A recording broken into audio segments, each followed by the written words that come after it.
अरे मैम साहब रुकिए, आप पैदल कहाँ जा रही हैं? आप मेरे रिक्शे में बैठ जाइए, मैं आपको छोड़ दूंगा। प्रीत बिहार की कितने रुपए लेगा? मैम साहब प्रीत बिहार के 50 रुपए। अरे पैसे तो बहुत मांग रहा है तू। 20 रुपए दूंगी, चलना है तो बता। कोई बात नहीं मैम साहब, आप मुझे 20 रुपए दे देना। आइए बैठिए रिक्शे में। ठीक है। अरे इसके रिक्शे में तो इतने सारे पैसे पड़े हैं और इसको पता भी नहीं। मुझे लगता है किसी सवारी के गिर गए हैं। एक काम करती हूँ, पैसों को छुपा लेती हूँ, क्योंकि अगर इसको पता चल गया तो ये मुझसे पैसे ले लेगा।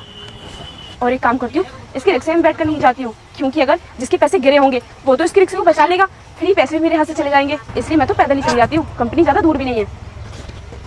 अरे मैम साहब आप जाकर नहीं है, आपको प्रीत बिहार जाना नहीं है क्या? अरे जाना तो है छोटू, लेकिन मुझे ना रास्ते में कुछ काम है, तो मैं काम करने के बाद जाऊंगी, तो मैं पैदल ही चली जाती हूँ। कोई बात नहीं, मैं थोड़ी देर वहाँ पे रिक्शा लगा लूंगा, आप अपना काम करके आ जाना। अरे मुझे नहीं जाना तेरे रिक्शे में, बात खत्म, मैं जा रही हूँ पैदल। अरे मैम साहब सुनिए तो। मैम साहब वो तो मुझे पता है कि आप मेरे रिक्शे में बैठकर क्यों नहीं जा रही हैं, क्योंकि पैसे जो मिल गए हैं आपको।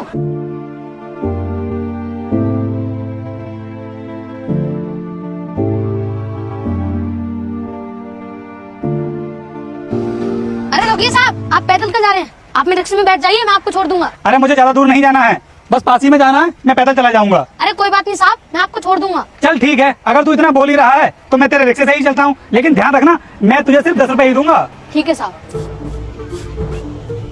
अरे आईफोन, और वो भी एकदम नया, लेकिन इसके रिक्शे में ये आईफोन कहाँ से आया? मुझे लगता है किसी सवारी का छूट गया होगा यहाँ पर, और इसको तो पता भी नहीं है कि ये कितना महंगा फोन है। अरे ये तो 1.5-2 लाख रुपए का फोन होगा, और यहाँ पर रिक्शे में पड़ा हुआ मिल गया मुझको।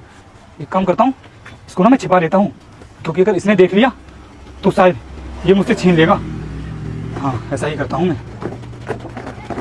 और अब ना इसके रिक्शे में भी बैठकर नहीं जाता हूँ, क्योंकि अगर मैं इसके रिक्शे में बैठ करके गया और अगर इसको पता चल गया कि मैंने आईफोन उठाया इसके रिक्शे से, तो शायद ये आईफोन मेरे हाथ से निकल जाएगा।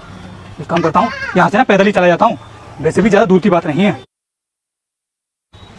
क्या हुआ साहब, आप बैठे नहीं रिक्शे में? अरे मुझे नहीं बैठना है तेरे रिक्शे में, अपने रिक्शे की हालत तो देख तू, कितना गंदा पड़ा हुआ है, और हाँ इसकी सीटें भी कितनी फटी हुई हैं। अगर मैं तेरे रिक्शे में बैठ गया तो मेरे तो सारे कपड़े ही गंदे हो जाएंगे, इसलिए मुझे ना तेरे इस कबाड़िया से रिक्शे में नहीं बैठना है। अरे मैं तो पैदल ही चला जाऊंगा।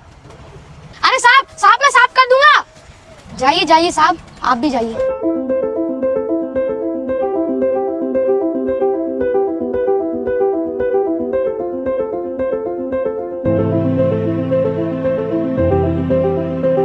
अरे सुनिए साहब, आप इंटरव्यू देने के लिए जा रहे हैं ना, मैं आपको छोड़ दूंगा, आप मेरे रिक्शे में बैठ जाइए। छोटू मैं ज्यादा दूर नहीं जा रहा हूँ, पास वाली कंपनी में इंटरव्यू देने जा रहा हूँ। कोई बात नहीं साहब, मैं छोड़ दूंगा आपको, आप बैठ जाइए। लेकिन छोटू मेरे पास तो ज्यादा पैसे भी नहीं है, सिर्फ 10 रुपए पड़े हैं। अरे कोई बात नहीं साहब, आप मुझे 10 रुपए ही दे देना, आप बैठ जाओ। अगर ऐसी ही बात है तो चल मुझे छोड़।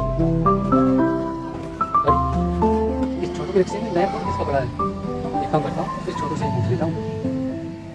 अरे छोटू तेरे रिक्शे में ये नया फोन पड़ा हुआ है, किसका है? क्या साहब, ये फोन मेरे रिक्शे में पड़ा हुआ था? हाँ छोटू यहीं से उठाया है मैंने। पता नहीं साहब किसका फोन है ये, आप एक काम कीजिए, ये फोन आप रख लीजिए। अरे मैं कैसे रख सकता हूँ इसे, कोई इसे खरीद कर लाया होगा, अगर मैं रख लूंगा इसे तो ठीक थोड़ी होगा। एक काम कर छोटू, तू इसे रख ले, जिसका भी होगा तू इसे वापस कर देना। और हाँ छोटू मैं तो पैदल ही चला जाऊंगा, अगर फोन वाला आए तो उसे ये वापस कर देना। ठीक है साहब।